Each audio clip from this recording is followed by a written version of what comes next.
Good evening students, कैसे हैं आप सब। होप आप सब बहुत अच्छे होंगे। चलिए हम अपने करंट अफेयर्स के क्लास को कंटिन्यू करते हैं। पिछले क्लास में हमने कुछ योजना परियोजनाओं को पढ़ा और उसके बाद हमने विधि एवं न्याय से रिलेटेड टॉपिक्स को पूरा कवर अप कर लिया। देखते हैं नेक्स्ट हमें किस पर पढ़ना है, उसके टॉपिक्स को देख लेंगे। नेक्स्ट जो हमें पढ़ना है वो है अधोसंरचना, परिवहन एवं ऊर्जा। तो हमें इस पर पढ़ाई करनी है, इसके टॉपिक्स को कवर अप करना है। तो देखेंगे इसके कौन कौन से टॉपिक है। तो पहले टॉपिक की तरफ नज़र डालते हैं। पहला टॉपिक आप देख रहे हैं, बिहार में पुलों का ढहना। काफ़ी ये न्यूज़ में रहा है ये मुद्दा और काफ़ी दुखद घटना है ये। तो यहाँ पर दिया गया है कि बिहार में गंडक नदी पर, कहाँ पर आप ध्यान रखेंगे, गंडक नदी और कहाँ पर, सारण ज़िले की बात की जा रही है।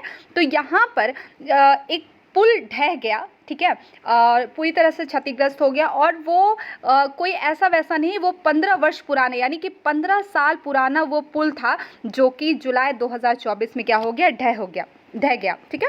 और बताया जा रहा है कि 24 घंटे के भीतर सारण ज़िले की ये जो घटना यहाँ पर आप पढ़ रहे हैं, ये तीसरी घटना थी, ठीक है। तो आपको ध्यान रखना है, पहले ये ध्यान रखेंगे कि कहाँ पर, सारण ज़िले में ये घटना हुई, किस नदी पर, गंडक नदी पर। यहाँ से देखिए सवाल बन सकते हैं, तो इसको आप ध्यान से सुनेंगे, ठीक है। गंडक नदी पर ये घटना हुई, सारण ज़िले की घटना है और जो 15 वर्ष पुराना पुल था वो ढह गया। और ये घटना कोई पहली घटना नहीं, सारण ज़िले की ये तीसरी घटना थी। तो काफ़ी दुखद घटना है ये। और देखिए बताया जा रहा है कि 20 जून 2024 के बाद 17 दिनों में बिहार में कम से कम 12 पुल ढह गए। तो आप देख रहे हैं कितना क्षतिग्रस्त हो गया है। और ये यहाँ पर एक आंकड़ा दिया जा रहा है आपको, ठीक है। तो ये ध्यान में रखेंगे, ठीक है। मेनली ये आपको ध्यान रखना है, इंपॉर्टेंट है, ठीक है। और बताया जा रहा है कि गंडक नदी को नेपाल में गंडकी और नारायणी नदी के नाम से भी जाना जाता है। तो देखिए एक इससे जुड़ा एक पॉइंट आपको मिल गया, तो आपको ध्यान रखना है, यहाँ से आपको सवाल पूछे जा सकते हैं, ठीक है। तो आप देख लीजिए, गंडक नदी को नेपाल में क्या कहते हैं, गंडकी और नारायणी नदी, ठीक है, इस नाम से ये जानी जाती है। और कहा जाता है कि ये एक महत्वपूर्ण नदी है जो भारत तथा नेपाल के उत्तरी भाग से होकर प्रवाहित होती है। तो ये पॉइंट आपको याद रखना है, ठीक है। हम गंडक नदी की बात कर रहे हैं। और साथ ही साथ यहाँ पर बताया गया कि बिहार में स्थित, आप सभी इससे परिचित होंगे, वाल्मीकि राष्ट्रीय उद्यान एवं टाइगर रिजर्व इसी नदी के तट पर है। किस नदी की बात कर रहे हैं हम, गंडक नदी की, ठीक है। तो आपको ये ध्यान रखना है, कुछ पॉइंट्स इसमें ऐड कर दिए गए, ठीक है। तो ये पुल ढहने की घटना है, कहाँ पर, मैं फिर से बता दूँ, सारण जिले की घटना है। किस नदी पर, गंडक नदी पर, ठीक है। और ये तीसरी घटना हुई है ये पुल ढहने की। और एक आंकड़ा दिया गया कि 20 जून 2024 के बाद 17 दिनों में बिहार में कम से कम 12 पुल ढह चुके हैं, ठीक है। चलिए आगे बढ़ते हैं। नेक्स्ट देख लीजिए, यहाँ पर फिर दिया गया कि बिहार में ढहते पुलों का संरचनात्मक परीक्षण, ठीक है। तो जो पुल ढह गए हैं उनका परीक्षण, उनके परीक्षण की बात की जा रही है। तो यहाँ पर बताया गया कि एक वकील ने सर्वोच्च न्यायालय में एक याचिका दायर कर 2022 से बिहार में 25 से अधिक पुलों के ढहने की घटनाओं पर प्रकाश डाला है। तो यहाँ पर एक पिटीशन दिया गया सुप्रीम कोर्ट में, ठीक है, ये आप ध्यान में रखेंगे। और जिसमें बताया जा रहा है, ये जो आंकड़ा दिया जा रहा है कि बिहार में 2022 के बाद से 25 से अधिक पुल क्या हो गए हैं, ढह गए हैं। तो ताकि इस पर इन मुद्दों पर प्रकाश डाला जा सके, इसलिए इन्होंने ये पिटीशन दायर किया सुप्रीम कोर्ट में, ठीक है। और साथ ही साथ बताया गया कि राज्य में हाल ही में पूर्ण हुए निर्माणाधीन और पुराने पुलों का संरचनात्मक परीक्षण कराने की मांग की है। ऐसा इसलिए किया जा रहा है क्योंकि देखिए ये घटना लगातार कई बार हो चुके हैं। तो इसीलिए जो भी नए पुल बने हैं या फिर जो पहले से भी पुल है, तो उनका एक बताया जा रहा है कि आप एक परीक्षण करवाएं ताकि ऐसी घटनाएं फिर आगे ना हो, ठीक है। इस तरह की किसी तरह की हानि आगे ना हो, इसीलिए इन पुलों के परीक्षण की बात यहाँ पर की जा रही है, ठीक है। देखिए और क्या दिया गया कि याचिका में न्यायालय से राज्य में असुरक्षित पुलों की पहचान करने के लिए एक विशेषज्ञ समिति गठित करने का आग्रह किया गया, ठीक है। तो वही बात है कि एक समिति बोला जा रहा है कि आप गठित करिए ताकि वहाँ पर वो सारी चीज़ों की जांच अच्छे तरीके से हो सके, ठीक है। और जो पुल ढहे हैं, देखिए ये यहाँ पर एक इन्फॉर्मेशन दिया गया, यहाँ पर बताया जा रहा है कि जो पुल ढह गए हैं वो कहाँ पर, तो सिवान, सारण, मधुबनी, अररिया, पूर्वी चंपारण, किशनगंज जिलों में है। और यह मुद्दा जो है काफ़ी गंभीर मुद्दा है, क्योंकि बिहार क्या है, बाढ़ग्रस्त राज्य है। ठीक है, तो आपको ये ध्यान रखना, थोड़ा सा आप ये ध्यान में रखेंगे, क्योंकि ये काफ़ी गंभीर मुद्दा रहा है, काफ़ी हाईलाइटेड रहा है, और इस पर अब तो याचिका भी दायर कर दिया गया है सुप्रीम कोर्ट में, तो काफ़ी आपके लिए इंपॉर्टेंट हो जाता है। तो आपको इसके पॉइंट्स को सारे याद रखने होंगे, ये ध्यान में रख लेंगे। सिवान, सारण, मधुबनी, अररिया, पूर्वी चंपारण और किशनगंज जिलों में ये सारी चीज़ें पुल ढहने की घटना हुई है। ठीक है, चलिए नेक्स्ट टॉपिक की तरफ बढ़ते हैं। नेक्स्ट टॉपिक है SJVN की IIT पटना के साथ साझेदारी हुई। तो यहाँ पर IIT पटना के साथ साझेदारी किसकी हो रही है, SJVN। SJVN क्या है तो मैं बता दूँ, सतलज जल विद्युत निगम लिमिटेड। ठीक है, सतलज जल विद्युत निगम लिमिटेड जो है, इसकी साझेदारी हुई है किसके साथ, IIT पटना के साथ। तो आपको ये पहला तो क्वेश्चन यहाँ पे आप ध्यान रख लीजिएगा, हो सकता है आपको पूछ दे कि SJVN की साझेदारी किसके साथ हुई, IIT के साथ पटना ना जोड़कर कहीं और नाम डाल दे। ठीक है, IIT खड़गपुर दे दे, IIT कुछ भी, मतलब पटना की जगह कोई भी नाम डाल दे किसी और IIT का। ठीक है, तो आपको ये ध्यान रखना, पटना के साथ साझेदारी हुई। क्या हुआ है इसमें, तो इसमें बताया गया कि SJVN लिमिटेड ने अपनी सुरंग परियोजनाओं में उन्नत भूवैज्ञानिक मॉडल का उपयोग करने के लिए IIT पटना के साथ समझौते पर क्या किया, हस्ताक्षर किया। ठीक है, तो आपको बस की पॉइंट याद रखना है, किसके लिए, तो भूवैज्ञानिक मॉडल का उपयोग करने के लिए। ठीक है, और इससे क्या होगा, समय और लागत में काफ़ी कमी आएगी। तो इस समझौते का ये लाभ होगा कि इससे समय और लागत में क्या होगी, कमी आएगी। चलिए कुछ प्रमुख बिंदु हैं यहाँ पर देख लेते हैं। बताया जा रहा है कि इस साझेदारी के प्रमुख परिणामों में से एक प्रेडिक्टिव एनालिटिक्स एल्गोरिदम्स का विकास होगा। ठीक है, तो एक ये पॉइंट भी आप ध्यान में रखेंगे, तो पूछ सकता है कि मतलब इससे और क्या क्या लाभ हो सकते हैं, तो ये लाभ यहाँ पर बताया जा रहा है। ठीक है, प्रेडिक्टिव एनालिटिक्स एल्गोरिदम। ठीक है, ये एल्गोरिदम एकीकृत भू तकनीकी डेटा का लाभ उठाकर संभावित जो जोखिम होने वाले हैं, तो देखिए इसका फ़ायदा क्या होगा, तो यहाँ पर बताया जा रहा है कि जो भी संभावित, मतलब जो जोखिम होने से पहले, ठीक है, होने से पहले एक अनुमान लगाया जा सके, तो उसके लिए ये काम आएगा। और साथ ही साथ विशेष रूप से सुरंग परियोजनाओं के लिए तैयार की गई प्रारंभिक चेतावनी प्रणाली प्रदान करेगी। तो आप एक तरह से कह सकते हैं कि ये पहले ही ये एक तरह से कह सकते हैं अज्यूम करके इसका अनुमान लगा के सारी चीज़ें करेगी, एक चेतावनी के तौर पर भी ये यहाँ पर काम करेगी। ठीक है, मतलब एक चेतावनी दे देगी अगर कोई घटना होने वाली है तो। ठीक है, नेक्स्ट देखते हैं, दिया गया कि इस तरह के सक्रिय उपायों से परियोजना कार्यान्वयन के दौरान समय और लागत, हमने पढ़ा कि इसमें काफ़ी कमी होने की उम्मीद है। ठीक है, और इस सहभागिता का उद्देश्य ओवरबर्डन व डिफॉर्मेशन है। ठीक है, डिफॉर्मेशन मतलब फिर से, मतलब फॉर्मेशन मतलब क्या होता है, बनाना, निर्माण करना, डिफॉर्मेशन। तो यहाँ पर बताया जा रहा है कि ये जो सहभागिता, ये जो साझेदारी की जा रही है, इसका मेन उद्देश्य क्या है, तो आप ध्यान रखेंगे ओवरबर्डन और डिफॉर्मेशन यानी कि विरूपण जिसको कहते हैं, इसके बीच जटिल संबंधों का मूल्यांकन करना है। ठीक है, उससे क्या होगा कि जो सुरंग परियोजनाओं के लिए जो महत्वपूर्ण समर्थन प्रणाली है, उसके मूल्यांकन और डिज़ाइन को संवर्धित किया जा सके। ठीक है, खैर ये लाइन ये कोई बहुत ज़्यादा इंपॉर्टेंट नहीं था। आपको ये साझेदारी याद रखनी है कि ये साझेदारी SJVN लिमिटेड जो है वो किसके साथ कर रही है, तो वो आपको ध्यान रखना है, IIT पटना। ठीक है, जो मुख्य बिंदु थे हमने उसको देख लिया। देखिए यहाँ पर फुल फॉर्म वैसे दिया गया है, आप नोट कर लीजिएगा, सतलज जल विद्युत निगम लिमिटेड। ठीक है, इसके बारे में एक नज़र देख लीजिए क्या है। देखिए जब भी ऐसे कोई टर्म्स मिलते हैं, यहाँ पर मेंशन किया है, अगर कोई नए संस्था के नाम या कोई भी ऐसा कोई लिमिटेड किसी का नाम आप सुन रहे हैं, तो आपका काम क्या है कि आप जाकर उसको भी अलग से पढ़ लें, क्योंकि सवाल फिर वहाँ से भी जुड़कर बन सकता है, उससे रिलेटेड सवाल वहाँ पे आ सकते हैं। ठीक है, चलिए देख लेते हैं SJVN क्या है। ये एक भारतीय सार्वजनिक क्षेत्र का उपक्रम है और जो जल विद्युत ऊर्जा उत्पादन और ट्रांसमिशन में शामिल है। तो ये आपको ये की पॉइंट हो गया आपका, ये ध्यान रखना है। ठीक है, ये एक सार्वजनिक क्षेत्र का उपक्रम है। चलिए ये ऐसे नहीं सवाल पूछेगा, और है क्या, जो जल विद्युत ऊर्जा उत्पादन और ट्रांसमिशन में क्या है, शामिल है। इसे 1988 में नाथपा झाकड़ी पावर कॉरपोरेशन के रूप में शामिल किया गया था। ये आपके लिए इम्पोर्टेंट हो सकता है, क्योंकि ये जुड़ा हुआ है तो इससे जुड़े सवाल यहाँ पर बन सकते हैं, ठीक है। तो इसे किस रूप में शामिल किया गया था, तो नाथपा झाकड़ी पावर कॉरपोरेशन के रूप में इसको शामिल किया गया था, जो कि भारत सरकार और हिमाचल प्रदेश सरकार के बीच एक संयुक्त उद्यम था। तो याद रखेंगे ये किसके बीच, तो भारत सरकार और हिमाचल प्रदेश, ठीक है, इसके बीच में ये एक संयुक्त उद्यम था, ठीक है। यहाँ तक क्लियर है। चलिए हम आगे देखते हैं, आगे क्या है।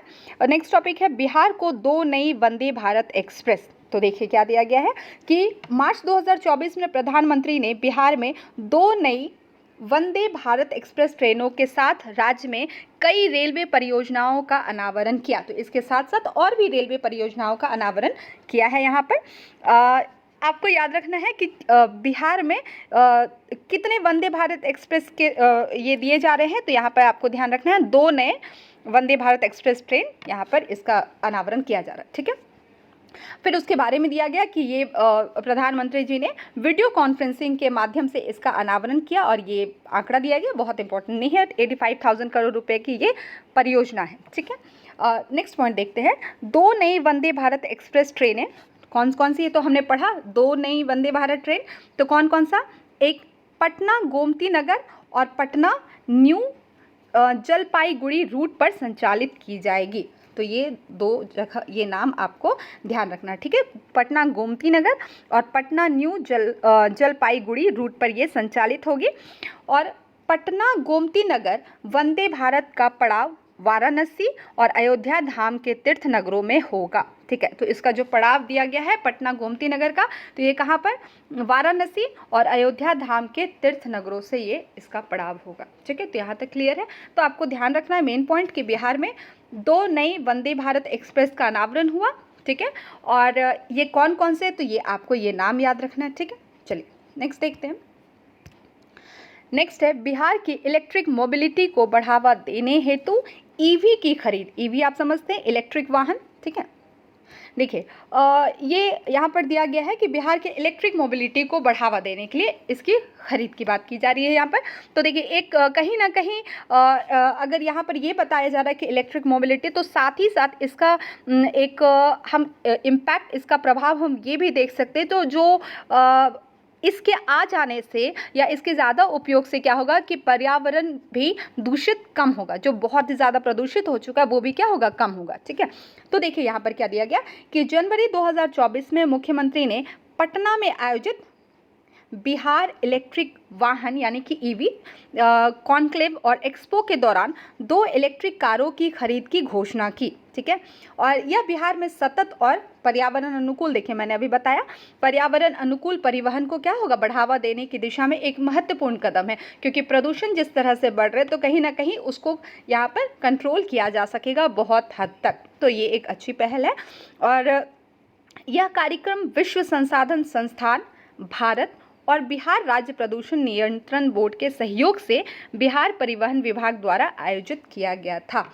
तो आपको ये ध्यान रखना है, ये आपके लिए इम्पोर्टेंट हो सकता है, सवाल यहाँ से बन सकते हैं, ठीक है, कि ये जो कार्यक्रम है ये किसके द्वारा आयोजित किया जा रहा था। तो आपको ध्यान रखना है कि इसमें विश्व संसाधन संस्थान भारत और बिहार राज्य प्रदूषण नियंत्रण बोर्ड के सहयोग से, ठीक है, बिहार परिवहन विभाग द्वारा क्या किया गया, इसको आयोजित किया जा रहा है। तो ये आपको तो ध्यान ही रखना है, बिहार परिवहन विभाग, लेकिन इनके साथ कौन कौन है, तो किसके सहयोग से ये किया जा रहा है, तो ये आपको ध्यान रखना है, ये दोनों, ठीक है। चलिए नेक्स्ट देख लेते हैं, इसमें क्या दिया गया। इसमें बताया जा रहा है कि परिवहन सचिव के अनुसार 2023 में कुल नए वाहन पंजीकरण में ईवी की हिस्सेदारी कितनी थी, 7% थी, जो राष्ट्रीय औसत 6% से अधिक थी, ठीक है। ये एक डेटा दिया गया है, तो बस एक नज़र ध्यान में रखिएगा कि बताया जा रहा है कि इतनी हिस्सेदारी ईवी वाहनों की थी, ठीक है। बिहार ईवी नीति के तहत मोटर वाहन कर में खरीद प्रोत्साहन छूट और मजबूत चार्जिंग अवसंरचना के प्रावधान के तहत 2028 के निर्धारित समय के अंदर राज्य में ईवी की पहुंच 15% के लक्ष्य को पूरा करने के लिए निर्धारित है। एक लाइन में समझेंगे कि इसका लक्ष्य रखा गया, जो कि आपने अभी पिछला आंकड़ा पढ़ा, तो अब लक्ष्य रखा गया कि 2028 तक ये क्या हो जाएगा, 15% के लक्ष्य को पूरा करेगा ईवी के लिए, ठीक है। ये आपको ध्यान में रखना, ठीक है। नेक्स्ट देखते हैं क्या है। नेक्स्ट टॉपिक है हमारा, बिहार में 3 नए पावर सब स्टेशन का होगा निर्माण, ठीक है।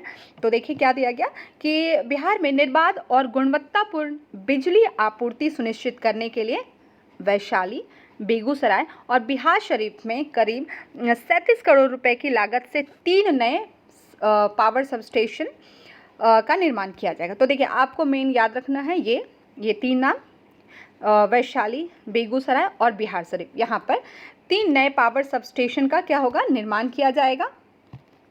और बताया जा रहा है कि बिजली कंपनियों ने बिजली की बढ़ती मांग को देखते हुए नए ग्रिड का निर्माण किया है। ठीक है, तो बिजली की बहुत मांग बढ़ रही है, तो उसको देखते हुए यहाँ पर ग्रिड का निर्माण किया जा रहा है, नए ग्रिड का। ठीक है, और उन ग्रिडों को पुराने पावर सबस्टेशनों से जोड़ा जाएगा। तो जो नए ग्रिड बनेंगे उनको पुराने पावर सबस्टेशन से जोड़ा जाएगा, ताकि जो ओवरलोडेड होने से क्या हो सके, बचाया जा सके उन्हें। ठीक है, इससे संबंधित क्षेत्रों जैसे अस्पताल, अनुमंडलीय न्यायालय, उपकारा, पालीगंज आदि प्रतिष्ठानों को 24 घंटे निर्बाध एवं गुणवत्तापूर्ण बिजली क्या होगी, उनको मिल सकेगी। ठीक है, तो यहाँ पर ये करने का मुख्य उद्देश्य यही है कि यहाँ पर बिजली को लेकर काफ़ी मांग बढ़ती जा रही है, तो उसके चलते यहाँ पर नए ग्रिड बनाए जा रहे हैं और उनको पुराने ग्रिडों से जोड़ा जाएगा, ताकि जो ओवर लोड की समस्या हो जाती है उससे क्या हो सके, बचा जा सके। और इन क्षेत्रों में जो क्षेत्र हमने पढ़ा, अस्पताल, अनुमंडलीय न्यायालय, इन सब जगहों पर क्या हो सके,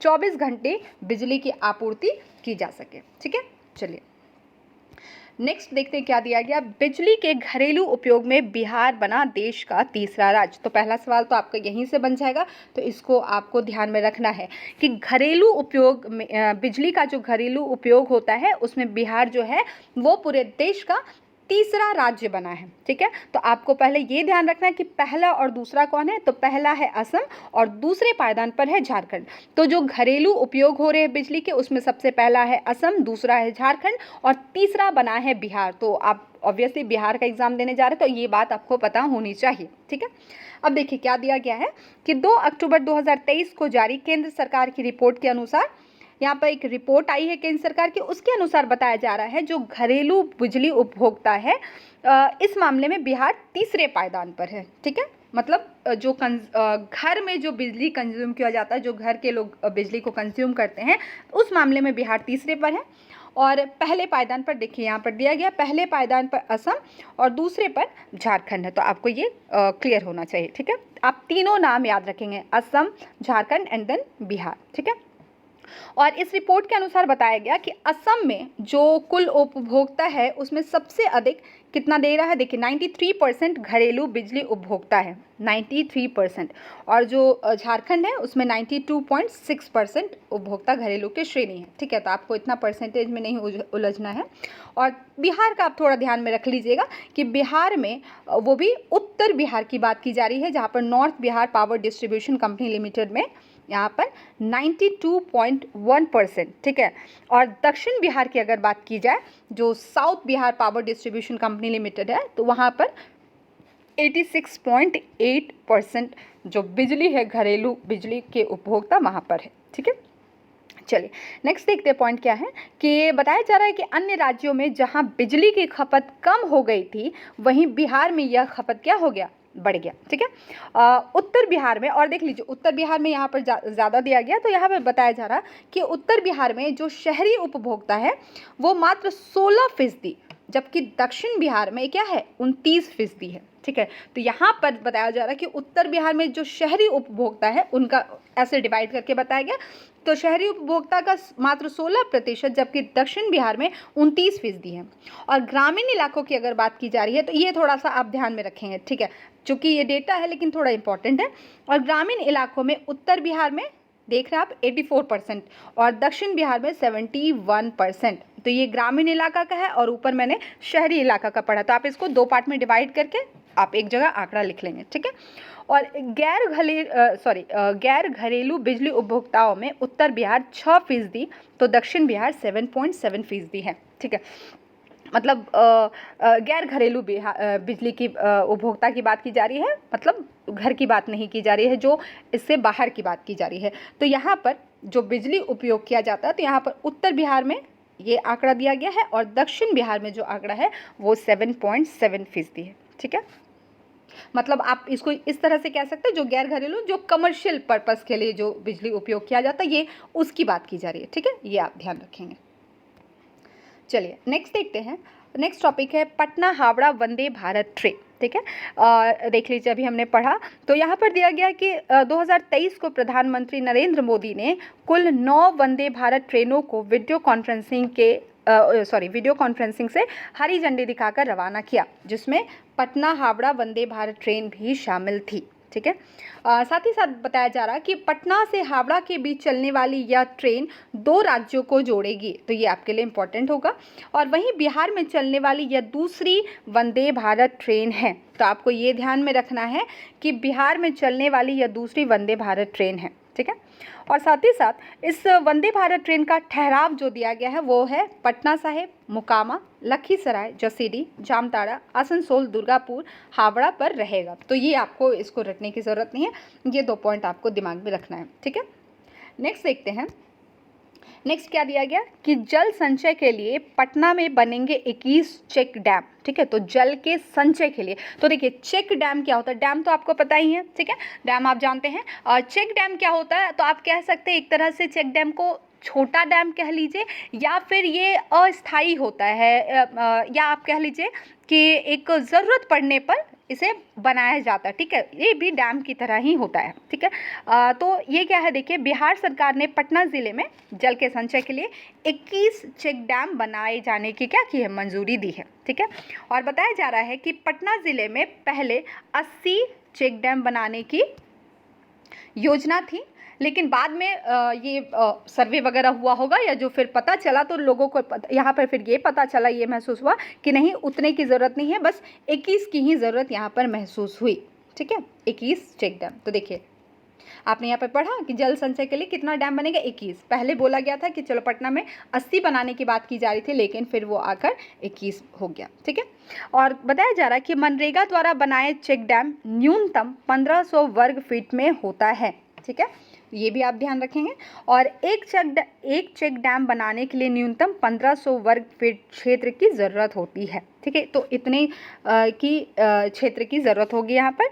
और पटना में अधिकतर डैम इससे अधिक एरिया में बन रहे हैं, तो ये यहाँ पर एक नया इन्फॉर्मेशन। ठीक है, चलिए नेक्स्ट देखते क्या है। नेक्स्ट दिया गया एनटीपीसी की 660 मेगावाट की सुपर थर्मल पावर परियोजना राष्ट्र को समर्पित। ठीक है, तो यहाँ बताया जा रहा है कि 18 अगस्त 2023 को केंद्रीय विद्युत और नवीन एवं नवीकरणीय ऊर्जा मंत्री आर.के. सिंह ने बिहार के बाढ़ सुपर थर्मल पावर प्रोजेक्ट की 660 मेगावाट की इकाई राष्ट्र को समर्पित की। तो आपको ये भी याद रखना है कि ये कौन कर रहा है, तो केंद्रीय विद्युत और नवीन एवं नवीकरणीय ऊर्जा मंत्री आर.के. सिंह। ठीक है, तो इन्होंने क्या किया, राष्ट्र को क्या समर्पित किया यहाँ पे, मतलब एक बाढ़ सुपर थर्मल पावर प्रोजेक्ट। ठीक है, चलिए आगे देखते हैं इसमें क्या दिया गया। यहाँ बताया जा रहा है कि उद्घाटन की गई, और ये जो कितना 660 मेगावाट इकाई की जो परियोजना है, इसके चरण 1 की इकाई 2 है, और अच्छा मतलब ये फेज़ 1 है, और इसका जो इकाई है, यूनिट है, ये दूसरा है। ठीक है, और यह इकाई शुरू होने से राष्ट्र को विश्वसनीय एवं सस्ती बिजली उपलब्ध कराने के सरकार के प्रयास में एक मील का पत्थर साबित होगा। तो आपको इसमें से कुछ नहीं, बस एक लाइन याद रखना है कि इसका आप उद्देश्य की तरह याद रखेंगे कि इसमें सस्ती बिजली उपलब्ध कराने की एक ये मुहिम है। ठीक है, साथ ही साथ कहा जा रहा है कि बाढ़ सुपर थर्मल पावर प्रोजेक्ट एक 3GW सुपर क्रिटिकल कोयला आधारित बिजली स्टेशन है। तो ये आप ध्यान रखिएगा। ठीक है, ऐसे आपको अगर स्टेटमेंट में क्वेश्चन आता है तो ये पूछ सकता है। ठीक है, जिसे नेशनल थर्मल पावर कॉरपोरेशन द्वारा यानी एनटीपीसी द्वारा बाढ़ बिहार में विकसित किया जा रहा है। ठीक है, तो ये आपको ध्यान रखना है। ठीक है, ये पॉइंट आप ध्यान रखेंगे। ठीक है, नेक्स्ट देखिए क्या दिया गया कि बिहार में राज्य राजमार्गों के उन्नयन के लिए एडीबी और भारत सरकार द्वारा $295 मिलियन के ऋण का समझौता। तो एक समझौता हुआ किसके बीच में, तो आप देख लीजिए एडीबी और भारत सरकार द्वारा ये समझौता हुआ किस चीज़ के लिए, तो बिहार में राजमार्गों के उन्नयन के लिए। ठीक है, तो आप देख लीजिए 27 जुलाई 2023 को बिहार में लगभग 265 किलोमीटर 265 किलोमीटर राज्य राजमार्गों को जलवायु और आपदा प्रतिरोधी डिज़ाइन और सड़क सुरक्षा कारकों के साथ उन्नत बनाने के लिए, मतलब उसको और सही तरीके से करने के लिए यहाँ पर एडीबी यानी कि एशियाई विकास बैंक, एशिया डेवलपमेंट बैंक याद रखेंगे। और भारत सरकार ने इतने मिलियन डॉलर के ऋण के इस पर ऋण पर हस्ताक्षर किया, ठीक है, इस समझौते पर हस्ताक्षर किया, ठीक है। बताया जा रहा है कि बिहार सड़क परियोजना में कनेक्टिविटी और स्थिरता बढ़ाने से संबंधित इस समझौते पर भारत सरकार की ओर से आर्थिक कार्य विभाग के अपर सचिव वुमन लूनमंग उवल नाम ने और एडीबी की ओर से भारत में एडीबी के देश के निदेशक ताकेओ कोनिशी ने हस्ताक्षर किए, ठीक है। बहुत बड़ा लिस्ट है, लेकिन बस एक नज़र ध्यान में रखें कि ये हस्ताक्षर किसके किसके बीच हुआ है, ठीक है। इसके अलावा ऐसे तो आपको ध्यान रखना भारत सरकार और एडीबी और इसको जो रिप्रेजेंट कर रहे थे, तो ये नाम ध्यान में रखिएगा, ठीक है। बहुत रटने की ज़रूरत है, बस दिमाग में रखिएगा, आपको देखते ही क्लिक कर जाएगा, ठीक है। नेक्स्ट क्या दिया गया इसमें कि यह परियोजना सभी राज्य राजमार्गों का मानक 2 लेन चौड़ाई में उन्नयन करने, ठीक है, ये आपका की पॉइंट हो गया, और सड़क सुरक्षा में सुधार लाने संबंधी बिहार सरकार के कार्यक्रम में सहायता करेगी, ठीक है।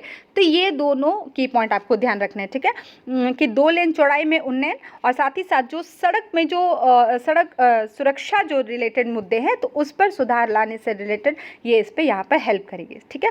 साथ ही साथ बताया जा रहा है कि उन्नत सड़कें बिहार के कुछ सबसे गरीब ग्रामीण ज़िलों में कनेक्टिविटी बढ़ाएंगी। अच्छा, यहाँ पर बताया जा रहा है कि ये क्या होगा, इससे क्या और लाभ होगा कि जो ग्रामीण ज़िले हैं उससे ये क्या होगी, कनेक्टिविटी बढ़ाएगी और साथ ही साथ लोगों के जीवन को बेहतर बनाने के लिए स्वास्थ्य और शिक्षा सुविधाओं बाज़ारों तक पहुंच को बढ़ावा देगी। तो ऑब्वियस सी बात है कि अगर ग्रामीण ज़िलों से ये कनेक्टिविटी बढ़ेगी, देखिए मैं आपको बता दूं कुछ चीज़ें क्या होती है कि जैसे अगर मान लीजिए ये नेक्स्ट पॉइंट नहीं भी दिया रहता, तो अगर आपने ये पढ़ा कि ग्रामीण ज़िलों में क्या होगी, कनेक्टिविटी बढ़ेगी, तो जब ये ग्रामीण ज़िले से कनेक्टिविटी बढ़ेगी तो ऑब्वियस सी बात है जब इतनी सुविधा मिल रही है तो लोगों की पहुँच जो है बाज़ार तक, अस्पताल तक या किसी भी ऐसे कोई क्षेत्र तक, तो वो क्या हो जाएगा, ईजी हो जाएगा। जैसे हमने कुछ टॉपिक में पढ़ा था कि जहाँ पर आपने पढ़ा था कि कुछ लोगों ने वोट देने से इनकार कर दिया, लोकसभा के चुनाव में वोट नहीं दिया, विधानसभा के चुनाव में वोट नहीं दिया, क्योंकि लोगों की पहुंच जो थी वो अस्पताल तक या उनकी जो बेसिक नीड तक थी वहाँ तक नहीं हो पा रही थी। तो यहाँ पर जब कनेक्टिविटी अच्छी होगी तो लोगों की पहुँच क्या है वो अच्छे से हो पाएगी, ठीक है। चलिए, तो अगर ये चीज़ें ना भी दी जाए तो अगर आपको सवाल बने तो आप इजीली इस चीज़ को कनेक्ट करके जोड़ सकते हैं, ठीक है। नेक्स्ट देखिए क्या दिया गया यहाँ पर, बागमती मरीन ड्राइव। तो देखिए बागमती मरीन ड्राइव की बात चल रही है, तो आपको पता है कि पटना में मरीन ड्राइव है, ठीक है, कई लोग गए भी होंगे, और इसी पटना मरीन ड्राइव की ही तर्ज पर बनाया जा रहा है बागमती मरीन ड्राइव। कहाँ पर, तो दरभंगा में, ठीक है। तो आपको ऐसे याद रखना है कि दरभंगा में बागमती मरीन ड्राइव विकसित किया जाएगा, किसकी तर्ज पर, जो पटना में मरीन ड्राइव बना है उसके तर्ज पर। तो चलिए नज़र देख लेते हैं क्या है। दिया गया कि 1 जुलाई 2023 को बिहार के जल संसाधन व सूचना एवं जनसंपर्क मंत्री संजय कुमार झा, तो आपको ये ध्यान रखना है, ठीक है, जल संसाधन एवं सूचना जनसंपर्क मंत्री संजय कुमार झा ने बताया कि पटना में गंगा नदी के किनारे बने मरीन ड्राइव, अच्छा ये ध्यान रखिएगा, सबको पता ही है कि पटना में मरीन ड्राइव कहाँ, तो गंगा नदी के किनारे बना है, तो उसी के तर्ज पर दरभंगा में कहाँ, बागमती नदी के किनारे यहाँ पर इस बागमती मरीन ड्राइव को विकसित किया जाएगा, ठीक है। दरभंगा में बागमती मरीन ड्राइव, तो बागमती नदी के किनारे, ठीक है। तो ऑब्वियसली ये नाम ही बता रहा है नदी का, ठीक है। साथ ही साथ बताया जा रहा है कि नदी किनारे मरीन ड्राइव की तरह पाथवे बनाया जाएगा, जैसे पटना में भी है पाथवे, और चतरिया गांव शहरी क्षेत्र है, मरीन ड्राइव की तरह इसे अगर बना दिया जाए तो आसपास के लोगों को टहलने के लिए बेहतर विकल्प मिल जाएगा, ठीक है। तो ये एक गांव का नाम दिया गया जो शहरी क्षेत्र है, तो बताया जा रहा है कि अगर ये बन जाएगा, ऐसा हो जाएगा, तो लोगों को वहाँ पर क्या होगा, टहलने के लिए एक बेहतर विकल्प मिल जाएगा, ठीक है। और थोड़ा सुकून भी लगता है कि इंसान, मतलब एक नदी किनारे है तो थोड़ा अच्छा भी लगता है, रिलैक्स भी फील होता है, तो इसी के तर्ज पर यहाँ पर ये बनाया जा रहा है, ठीक है। चलिए नेक्स्ट देख लेते हैं। नेक्स्ट है देश का दूसरा सबसे बड़ा हड्डी अस्पताल, ठीक है, तो ये देख लीजिए ये कहाँ पर बनाने की बात की जा रही है। तो यहाँ बताया गया कि बिहार की राजधानी पटना में, तो ध्यान रखिएगा बिहार की राजधानी पटना यानी पटना की बात की जा रही है। पटना के राजवंशी नगर में स्थित लोकनायक जयप्रकाश नारायण, ठीक है, LNJP हड्डी अस्पताल, कई लोग जानते होंगे, ठीक है। तो LNJP जो हड्डी अस्पताल है उसके निदेशक है डॉक्टर सुभाष चंद्रा, और उन्होंने बताया कि हड्डी के रोगियों के लिए बेड की कमी के मद्देनज़र पटना में क्या हो रहा है, दूसरा सबसे बड़ा हड्डी अस्पताल का निर्माण किया जा रहा है, ठीक है। तो बेड की कमी हो रही है, कुछ समस्या आ रही थी, तो इसलिए कहा गया कि एक बहुत ही बड़ा, मतलब आप कह सकते हो दूसरा बड़ा हड्डी का अस्पताल यहाँ पर बनाया जा रहा है, ठीक है। और बताया जा रहा है कि ये कितने का होगा, 400 बेड का होगा, मतलब 400 बेड होंगे यहाँ पर, तो लोगों को बाहर नहीं जाना पड़ेगा, ठीक है। और बताया जा रहा है कि राजधानी पटना के राजवंशी नगर में स्थित LNJP हड्डी अस्पताल में 400 बेड के अस्पताल के अलावा, अब इसके अलावा एक स्पाइन अस्पताल का भी निर्माण कार्य शुरू कर दिया गया है, और ऐसे में अब मरीजों को LNJP अस्पताल में ही सुपर स्पेशलिटी सुविधाएं उपलब्ध हो सकेंगी, ठीक है। तो यहाँ पर ये सारी चीज़ें बताई गई, याद रखिएगा कि दूसरा सबसे बड़ा अस्पताल यहाँ पर बनने जा रहा है, ठीक है। चलिए फिर नेक्स्ट क्लास में हम लोग मिलेंगे कुछ नए टॉपिक के साथ, तब तक के लिए thank you, have a nice day.